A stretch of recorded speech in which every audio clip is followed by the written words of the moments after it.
Hello students, in the last lecture that we discussed was the overview about this chapter. Today we will just take all the sections one by one. Okay, I'll just give you a brief summary of what we discussed in the last chapter. Initially we discussed that the meaning of contemporary South Asia. Then we discussed why this region has attracted the attention from the global community. There are a few developments which are worrisome, then there are a few issues which are to be resolved among these countries. Like for example, the first one is India and Pakistan has acquired the nuclear weapons, so this is not a smaller issue we discussed in the summary. Then there are like ethnic conflicts, then there are interstate, inter-country border disputes are there in this region.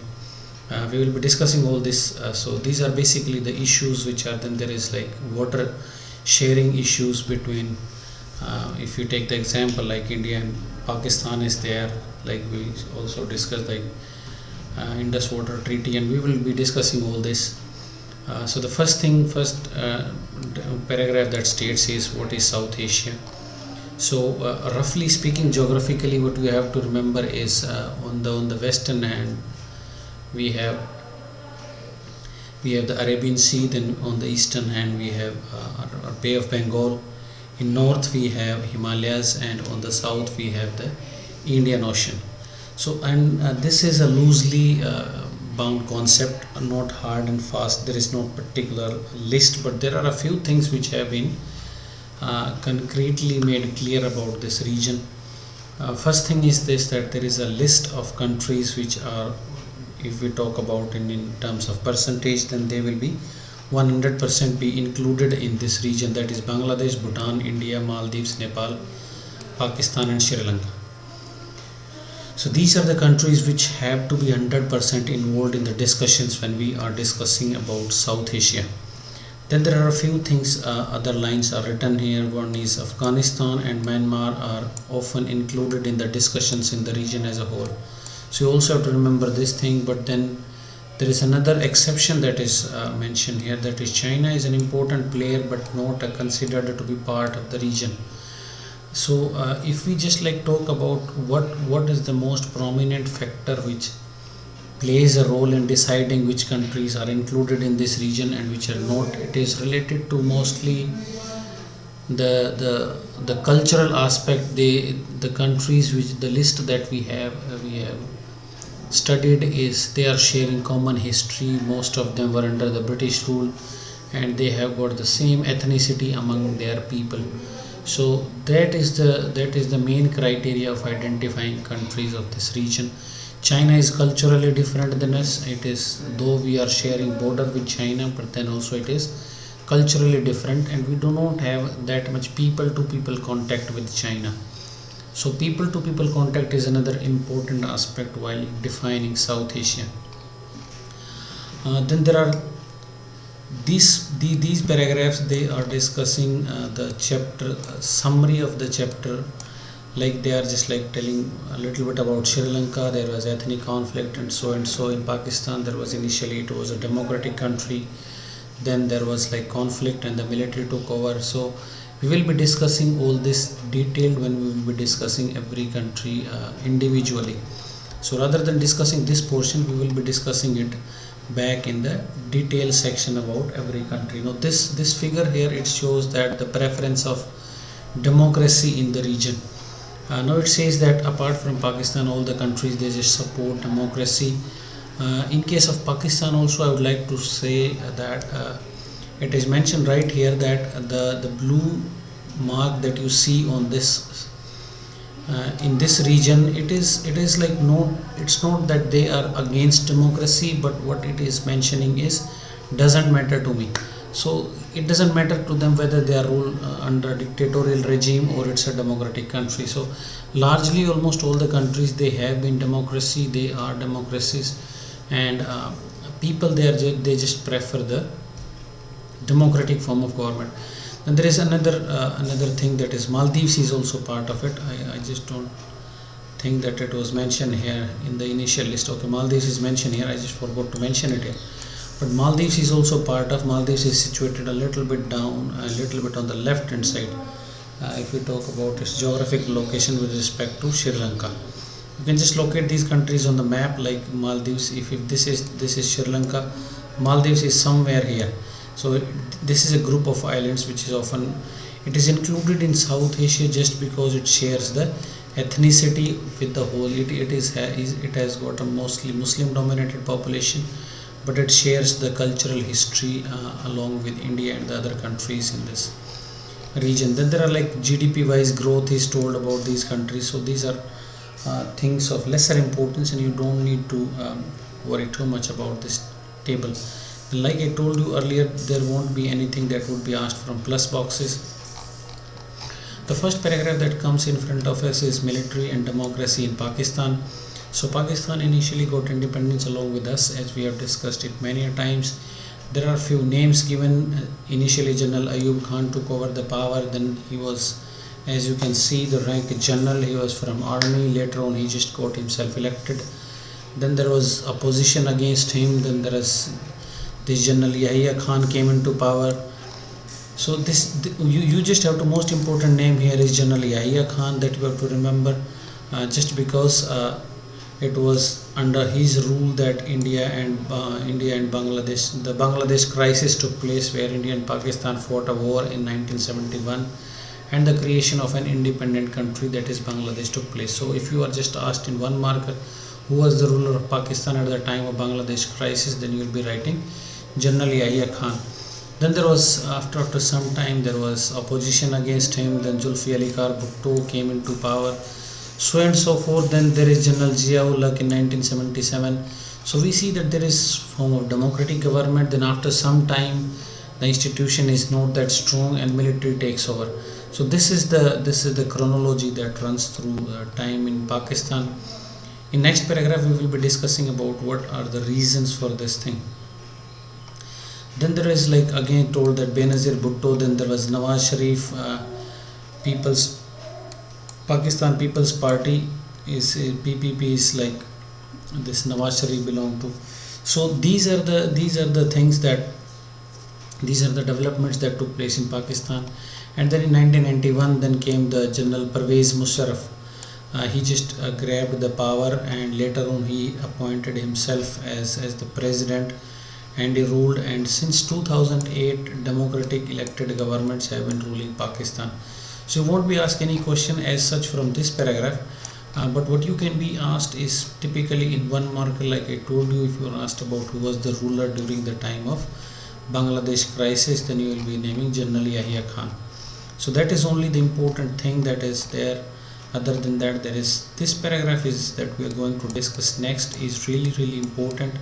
It says it is telling us why this sort of governments have been forming in Pakistan, why democracy is not stable. So it is saying that why there is so much of influence of military in Pakistan, why military enjoys so much of soft power or so much of legitimacy in Pakistan, if we say it like that.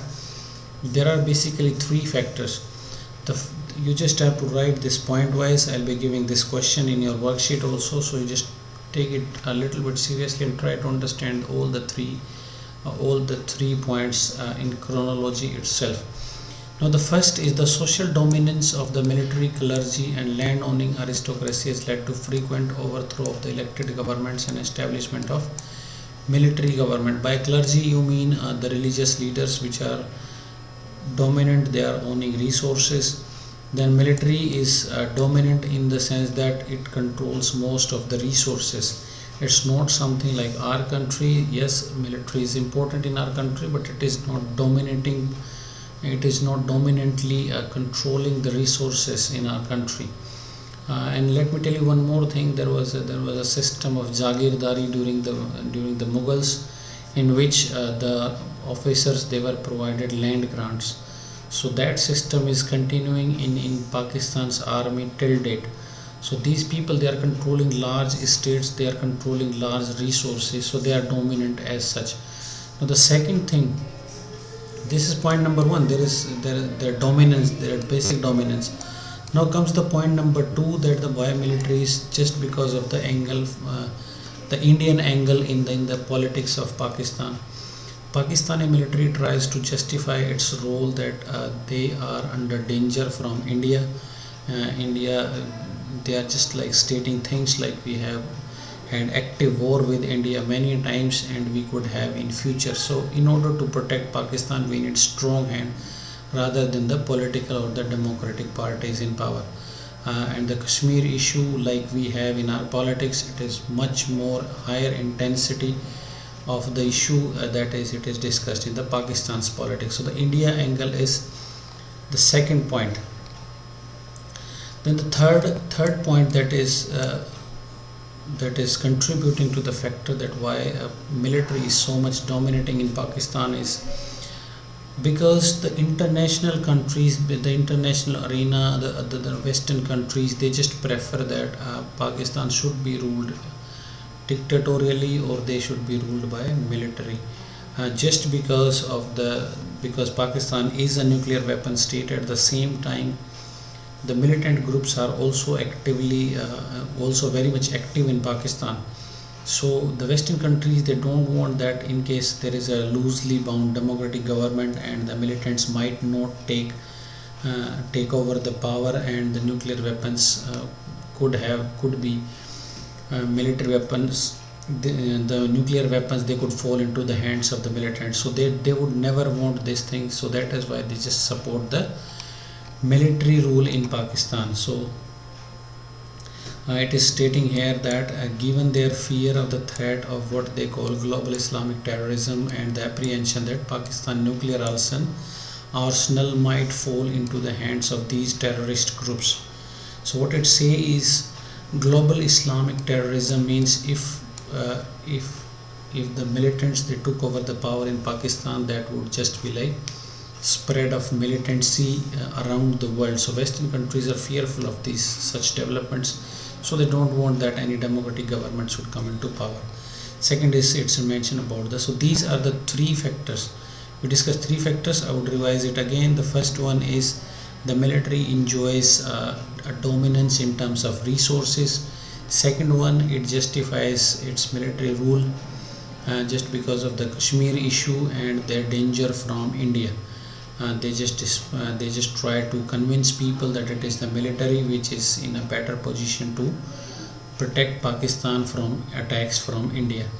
Then the third one is the international thing, that is the Western countries, they do not support a democratic form of government in Pakistan because they just think that a loosely bound government, democratic government might fall and the militants, they may take over the power and they may control the nuclear weapons, or they could just like the whole situation could turn out into global Islamic terrorism. So such is these are the three reasons why democracy is not so popular in case of Pakistan.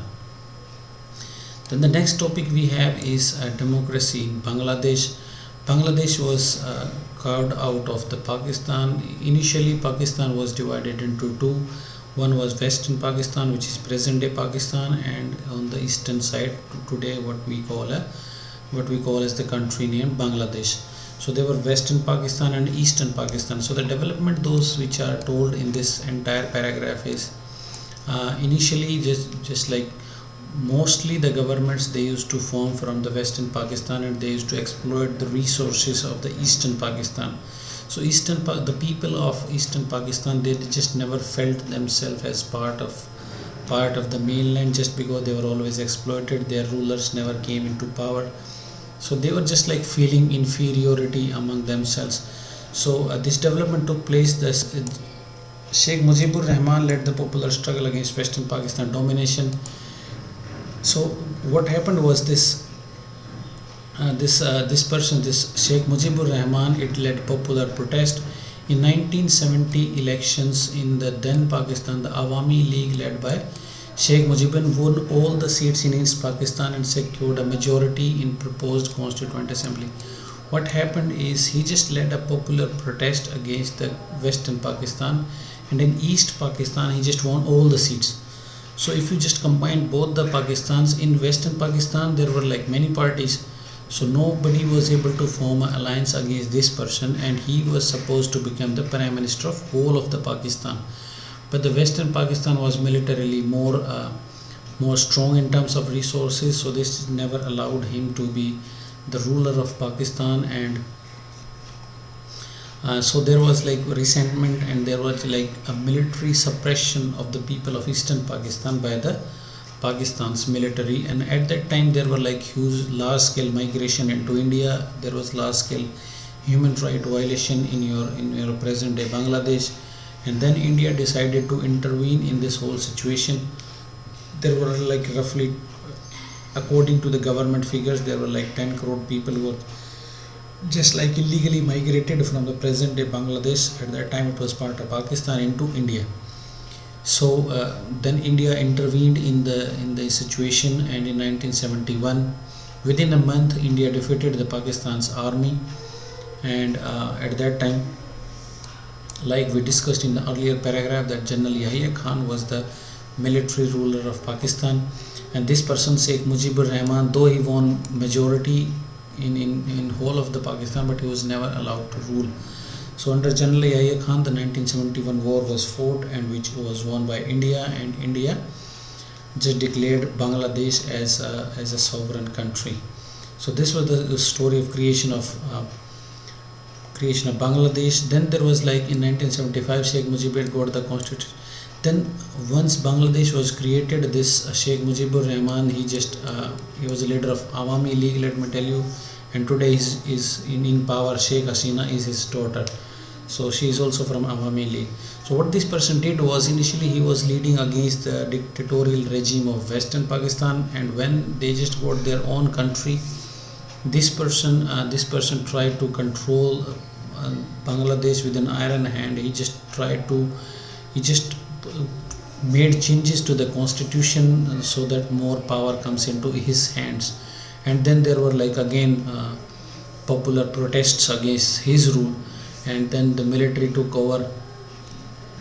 And then these people was, like it is saying that General H.M. Ershad they just like military took over in Bangladesh also, and so and so forth. And then there was like again, then this person just like got himself elected democratically. Then people, they just like rose into protest against his rule, this General Ershad. So then there were elections, and slowly there was like democratic institutions were established in Bangladesh. So this is a similar story to Pakistan. In case of Bangladesh also, you will see that initially it was a democracy, then it was taken over by the military dictatorship, and then again democracy was there. And at present this is the only party, that Awami League, and like I told you, their present Prime Minister Sheikh Hasina is the daughter of this Sheikh Mujibur Rahman. Next okay, we will continue about Nepal in the next lecture. For now I just want you to read about these paragraphs. I'll soon make another video and we will continue with Nepal, and we will discuss a few things more about Bangladesh, because there are like the problem of language is there, then the problem of water sharing agreements with India. So there are few things, so just read it till this point, and then we will be continuing from here. That would be all for today, and just watch the video, just put up your questions, whatever you don't understand. We can make more videos like this. That would be all for today.